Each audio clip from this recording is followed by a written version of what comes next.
Hello and welcome to another Magic the Gathering video. So today I'm going to be taking a look at the event deck from the 2014 core set. So this event deck's got 60 cards in it with a 15 card sideboard. So basically you're good to go. And the idea with these, the way Wizards pitches them, is you can sort of grab them, go along to say an FNM and or a game day and just play. Of course, there is some question as to how good you might do with this deck, but again, you know, the way they sell these products, the point is they're designed to be tweaked and improved. And so there's lots of different reasons why people might buy these decks beyond just playing them out of the box. They might want to just rebalance them, they might want to do a full tweak, they might want to pull the basic card engine out.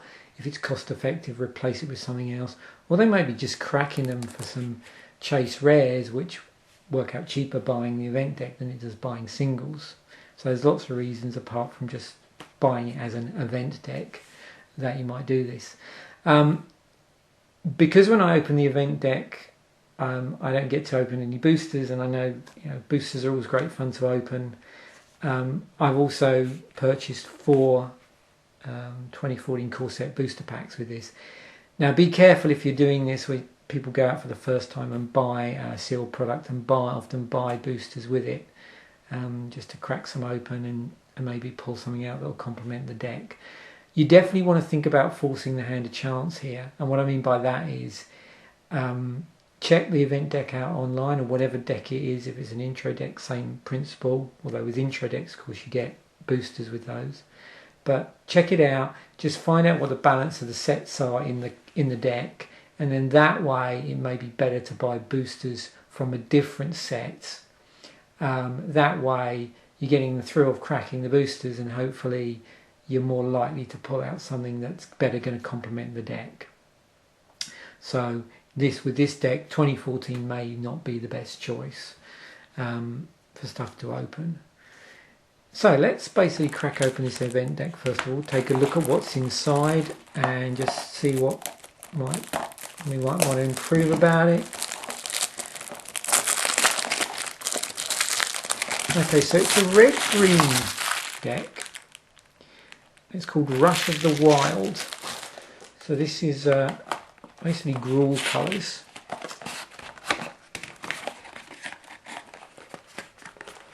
So if you've not seen me unbox one of these, let me just go through what's in here. So you get your spin down life counter with the logo on it. So this one is a sort of mottled, it's a blue die with a mottled white. That's coming out fairly clear on camera. We've got our pack of 15 card sideboard here, which is a sort of generic sideboard for the deck. And you know, this obviously would need to be tweaked to cope with different meta games that you might find yourself in. At the moment, obviously, this deck is standard legal, and what we'll be taking a look at is seeing what's in here, so I can give you some idea of how long this is going to be standard legal for, because we are now early August, and we've got rotation coming round about September, October time, I think. I'm not sure of the exact date. So we want to be sure that we've got not a lot of stuff, if any, in here that's going to be rotating out. So let's try and open up first of all and find the actual deck description, and that'll give us a clue before we open it. Okay. If I can get this on the camera for you. So just looking down the list of sets it comes from, we can see it mentions 2014, Return to Ravnica, Gatecrash, Dragon's Maze. There's no mention here of any cards from Innistrad, Dark Ascension, Avacyn Restored or 2013, which is good because those are the 4 sets that will rotate out this coming, like I say, October time. There, so this deck is going to be good beyond that. You haven't got to make any substitutions, although you may want to make some to improve the deck. So let's also have a look at the strategy on here. There's a bit about tournaments, events, and there's a bit about playing the deck. Okay, So this one would expect, being red-green, to be pretty creature-intensive, creature strategy. Makes the use of the blood rush mechanic, which will allow you to boost your creatures in combat. The other thing is there is a degree of ramping in this. And in the description they've got various strategies you can use and how you might use your sideboard effectively in certain matchups. But we'll talk a bit about the cards as we sort of unbox them, so we'll unpack them.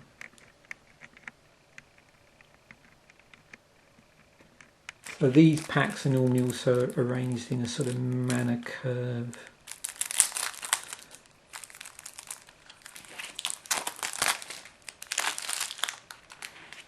Okay, so first up on our pile is starts off with our 1-drop. So we've got Elvish Mystic here, which is a functional reprint of a card called Llanowar Elves.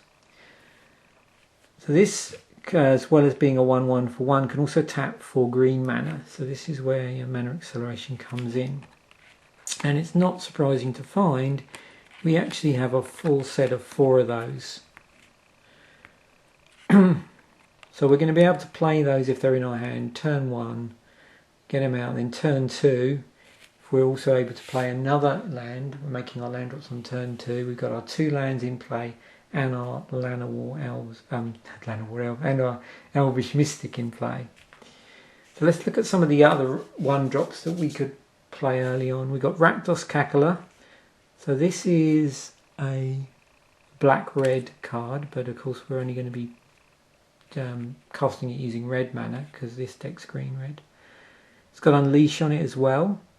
So what that means is when this creature comes into play, if you choose it to have a 1/1 counter on it, then it can't block as long as it has a 1/1 counter on it.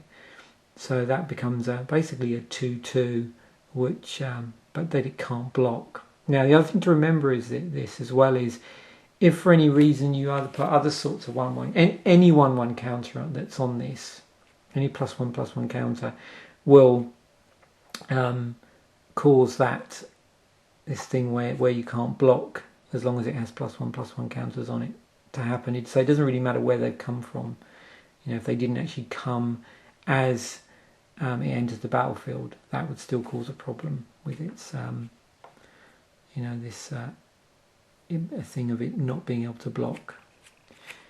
So there's 2 of those, and we've got Dryad Militant. So this will, another interesting utility on this card. So it's 2/1, and again here it's green-white, so we're only going to be able to pay for this with green mana. This is green or white here. If an instant or sorcery card would be put into a graveyard from anywhere, exile it instead. So that's going to basically lock down your opponent's shenanigans with anything that they can cast from the graveyard, like instances or sorceries that are able to be cast from the graveyard, because they just don't hit the graveyard because of this card, if this card's in play. 2 of those. And moving on to a 2-drop in the form of Colonian Tusker. So that's a green for a 3/3, plain vanilla, but you got a 2 casting costs for a 3/3 is pretty good. Then we move on to a Guild Mage. So it's another 2-drop. Scarred Guild Mage. 2/2 for a red and a green, but it also has abilities in that for a red and a green. Creatures you control gain trample until end of turn. And for 1 colourless red and a green, target land you control becomes a 4/4 elemental creature. Until end of turn, it's still a land. One thing to watch out with this ability is to get the order right, or the abilities on here. If you're able to pay for it, it is important the point at which you pay for these in terms of how they affect creatures. And what I mean by that is, where it's got creatures you control gain trample until end of turn, the timing on that's obviously really important. And one mistake you could make is basically activate that ability and then activate this one. And because the elemental creature effectively, came into being after this here, you could have a problem basically with that. So again, it's important that you get the orders right on here.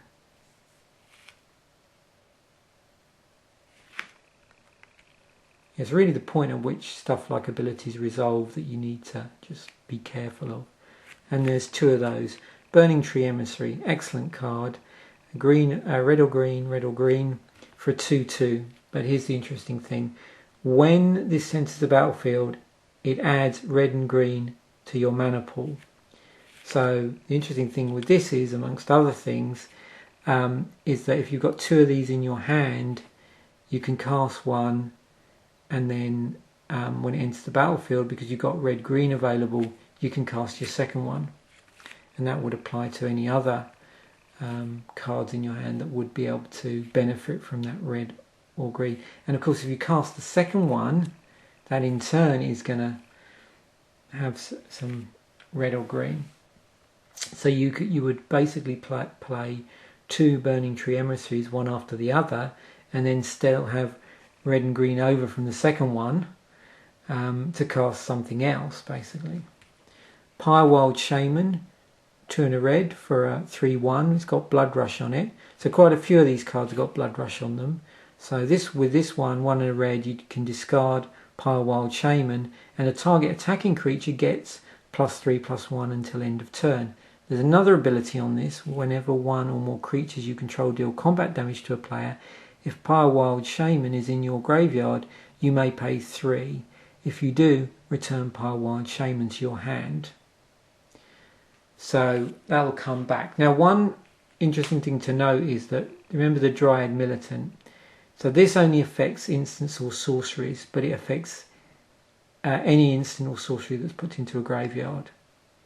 But with the Pyrewild Shaman, because it's not an instant or sorcery, you're fine with that. If that goes to the graveyard, it doesn't get exiled. Again, there is another thing, and it's a lot of these, it's worth looking up the rules text online when you're just getting your head around this. There's some interesting things that go on with Dryad Militant if it's removed, say, either by being bolted or shocked in some way versus it being destroyed, and how that actually affects the card that actually did that. So it's something you need to check out on the Gatherer, definitely. Slaughterhorn, 2 and a green, gives you a 3/2 with Blood Rush. With this one, if you discard it, pay green, target attacking creature gets +3/+2. And there are 3 of those in the deck. Wild Beastmaster, 2 and a green for a 1/1. Whenever Wild Beastmaster attacks, each other creature you control gets +X/+X until end of turn, where X is Wild Beastmaster's power. So this is something, if you could, if there was a way of doing it, you can see here you've got interactions between Wild Beastmaster and, say, Blood Rush. So you just need to, again, just double check that everything will be fine doing that. So if it's attacking, you discard your Slaughterhorn, say that was in play. Sorry, not in play, you discard that from your hand. Pay your green, discard it from your hand. And then every other creature you control gets +X/+X until end of turn, because you've targeted the Wild Beastmaster with the Blood Rush. Yes, that's now this is now a 4/3, which is its power. So everything else has got +4/+4. Ogre Battle Driver, 2 and 2 red for a 3/3. Whenever another creature enters the battlefield under your control, that creature gets +2/+0 and gains haste until end of turn. So you can see there's lots of the ability to pump stuff here off of other abilities. Deathbridge Goliath, it's got Scavenge on it. So I think this is the only card that directly interacts with the graveyard. and obviously allows you to put +1/+1 counters onto onto a target creature, and again, you know, that's useful in this deck. Gore Clan Rampager, 2 red green for 4/4 trample, another card with Blood Rush on it. So again, you can discard it, and target attacking creature gets +4/+4 and gains trample.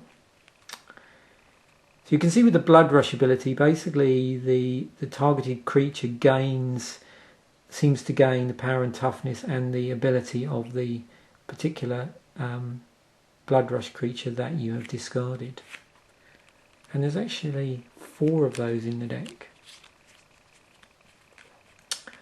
Rumble Belt Raiders, so 1 red or green, red or green, red or green. Another rare, so 3/3. Whenever Rumble Belt Raiders attacks, put a +1/+1 counter on it for each attacking creature you control. So more +1/+1 shenanigans. Wrecking Ogre, another creature with Blood Rush on it. So again, it's a 3/3 with double strike. So whatever you your target attacking creature you're targeting with the Blood Rush gets 3/3 and gains double strike.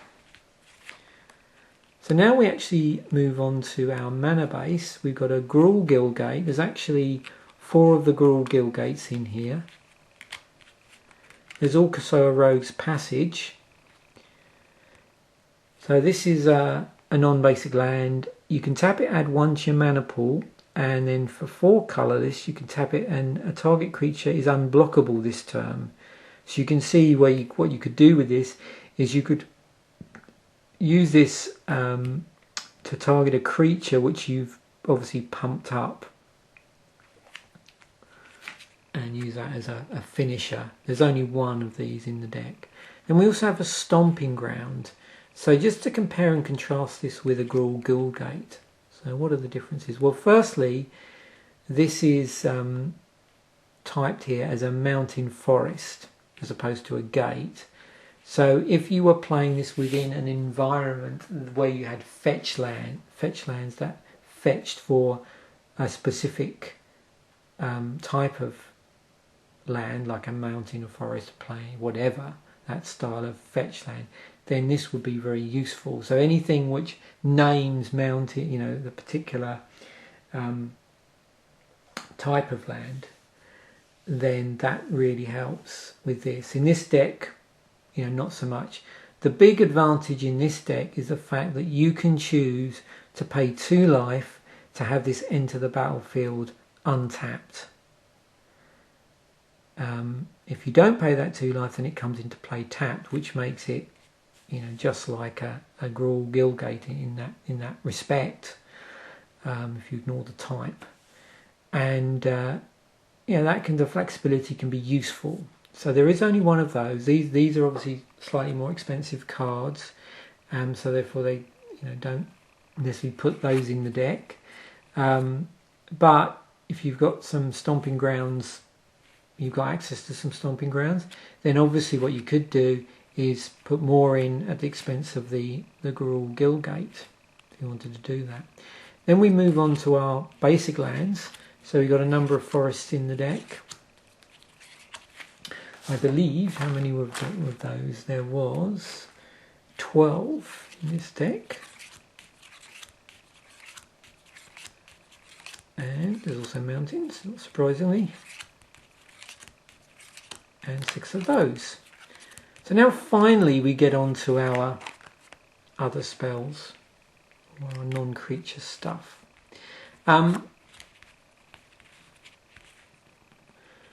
So we've got some shocks in here. So these are very cheap. A red card, 1 red, deals 2 damage to target creature or player. And there are 3 of those. We've also got some Mizim Mortars. So for 1 and a red, we get to deal 4 damage to a target creature you don't control. But also this has overload on it. So for an alternative casting cost of 3 colourless and 3 red, we can cast this spell. And if you do, change its text by replacing all instances of target with each. So then this bit becomes Mizim Mortars deals 4 damage to each creature you don't control. Gruul Charm, red and a green. So we get to choose one on this card, as with all charms. Creatures without flying can't block this turn or gain control of permanents you own, or Gruul Charm deals 3 damage to each creature with flying. So very useful utility in this deck. There's only one of those. And we've got Flames of the Firebrand. 2 and a red. Flames of the Firebrand deals 3 damage divided as you choose among 1, 2 or 3 target creatures and or players. So you can see we've got a variety of burn spells here. And there's 2 of those. Clan Defiance, X red green, very useful card this. So with this one we get to choose 1 or more, so we can do all of them on here, or just 1 of them, or 2 of them. Clan Defiance deals X damage to target creature with flying. Clan Defiance deals X damage to target creature without flying, and or Clan Defiance deals X damage to target player. So if you've got the spare mana, which you should have in a deck that features some mana ramp in it, then that's going to be a great way to use that mana. And then finally we've got a split card here, Armed and Dangerous. So the armed bit, 1 and a red, target creature gets +1/+1 and gains double strike. Dangerous component, all creatures able to block target creature this turn do so. And of course it's got fuse, so we can cast one or both halves of this card from your hand. So if you cast both, you're going to have 4 colourless red-green is your cost for that. So that's the main deck. Then we move on to our sideboard.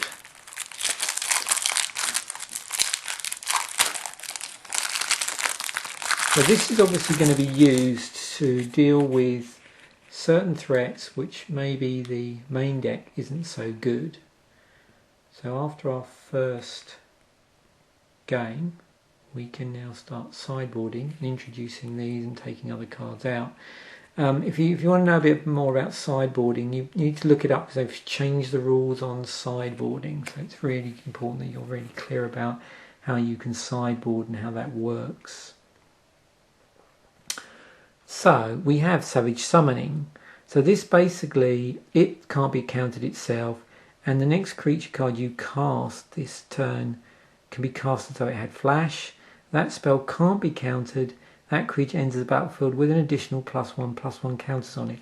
So this complements the deck, and it's very good to bring in if you're trying to respond to a particular threat that might be countering your major creature or a major spell, that a major creature card that you're trying to play, which is you're not having a lot of luck casting it or getting it into play. So this is going to help. Skullcrack, there's 3 of those. Good way of basically dealing with opponents that are gaining life in some way. We've got 2 Naturalizes. It's going to deal with any pesky artifact or enchantment heavy decks. We've got some more Gruul Charms, which help us sort of rebalance our deck if we need to do that. So that comes in handy against decks with flying or lots of blockers, anything like that. 2 Act of Treason in here. So just a good general card. Good against other decks with big creatures, so you can basically take control of your opponent's creature for a turn until end of turn. There's 2 of those. We've got an Annihilating Fire in here, so good with permanently dealing with a threat. So deals 3 damage to target creature or player. If a creature dealt damage this way would die this turn, exile it. So again, cuts down on any graveyard shenanigans your opponent might be doing. And there's 3 of those. And then Enlarge, another way of going up against decks that have large creatures. This for 3 and 2 green gives target creature +7/+7 and trample until end of turn. it must be blocked this turn if able. So it's a pump spell, but it's attached to a sort of lure type spell as well. So there's our sideboard there. Now I'm just going to go back to the handout. So the handout, the insert, and this is a bit too shiny, so I'll just put that.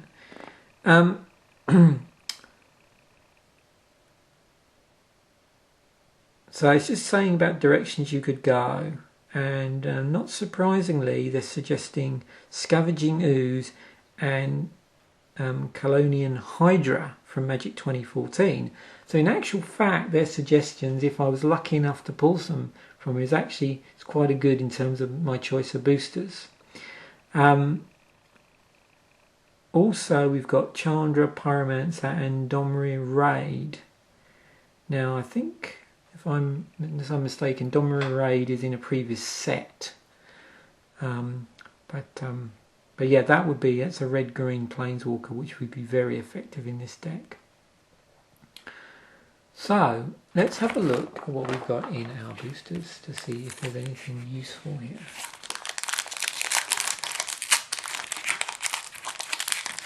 Another good source of inspiration actually is to certainly check out decks that were produced as part of block constructed for the Return to Ravnica block. So basically check out online tournament deck listings and just see if there's anything out there that was built during that period, during the block constructed season for Return to Ravnica, and look out for like red-green Gruul decks for ideas. And I know that there was some sort of Hydra decks out there, I believe. So yeah, stuff to check out. So we've got Child of Night, we've got Lay of the Land. That's in green. Let me just put to one side anything in green. Caption Night, Essence Scatter, Demolish. So that'll destroy a target artifact or land, which is in red. Rotwaller, another green card. Show of Valor. Challenger's Outrage, deals 4 damage to target creature and 2 damage to that creature's controller. So you might be looking at, say, your direct damage in this deck and see if there's anything else that might be more effective or might be more appropriate. Another Act of Treason. We've got Wild Guess, card draw in red. Molten Birth, token in red. We have a Doomblade, always handy card to just have anyway. Barrage of the Expendables. And our rare is Domestication.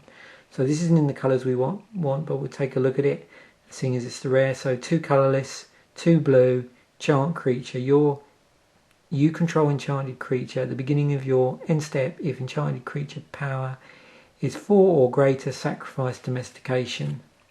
And we have a Plains and an advert card. So yeah, some interesting burn in there that we might want to play around with.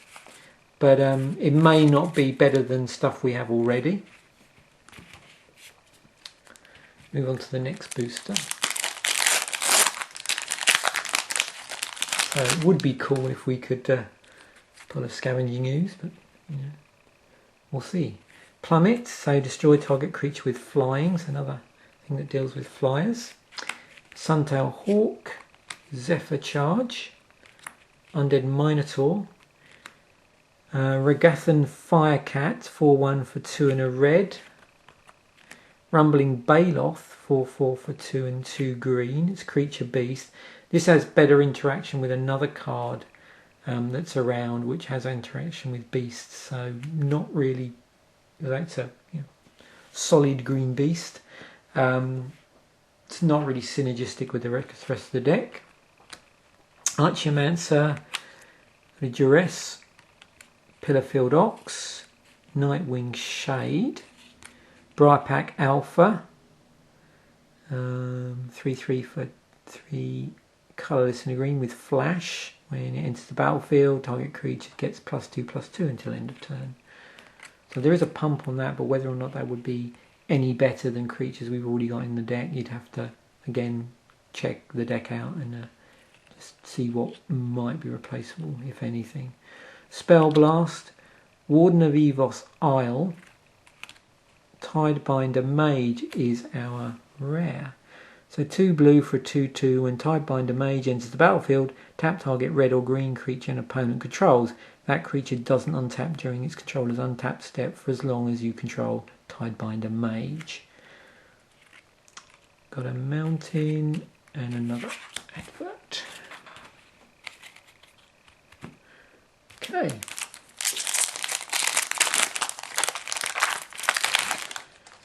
So another Suntail Hawk. Zephyr Charge, Undead Minotaur, Siege Mastodon, Shower of Valor, Pacifism in here, Fortify, a lot of white cards in this one. So another Elvish Mystic, of which we have 4 already. So it's not really going to help us because we can't run more than 4 copies in our deck. Shrivel, Coral Merfolk. Okay, so we have a land here from Encroaching Waste, non-basic land, from M14. So with this, we can add 1 to our mana pool, and for 4 colourless, we can tap it and sacrifice it, and then destroy a target non-basic land. Vial of Poison. Sacrifice Vial of Poison. Target creature gains Death Touch until end of turn. Wall of Frost. Okay, so we've got a rather nice Jace Memory Adept here. So mythic rare. Not playable in our deck unless we decided rashly to splash for blue. It doesn't really fit in with our strategy, but yeah. So 3 colourless, 2 blue, 4 loyalty, so +1 is draw a card. Target player puts the top card of his or her library into his or her graveyard. 0 is target player puts the top 10 cards of his or her library into his or her graveyard. And -7, any number of target players each draw 20 cards. And we have a mountain and another advert.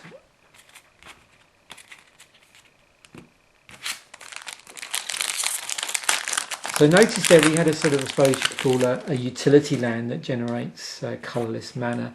That's something else that might be worth a look at if you get this deck, is just to go through anything that's currently legal in terms of utility lands and find out if there's something that would complement red-green. Seismic Stomp, creatures without flying can't block this turn. Undead Minotaur, Dark Favour, Goblin Shortcutter. So when this enters the battlefield, target creature can't block this turn. Divine Favour, Liturgy of Blood, Mind Rot, got a Deadly Recluse, and it's got Reach and Death Touch on it. 1 green for 1 and a 2. It's a good solid creature with the Death Touch and the Reach, but doesn't really fit in with our overall strategy in the deck. Doesn't really complement or synergise with anything.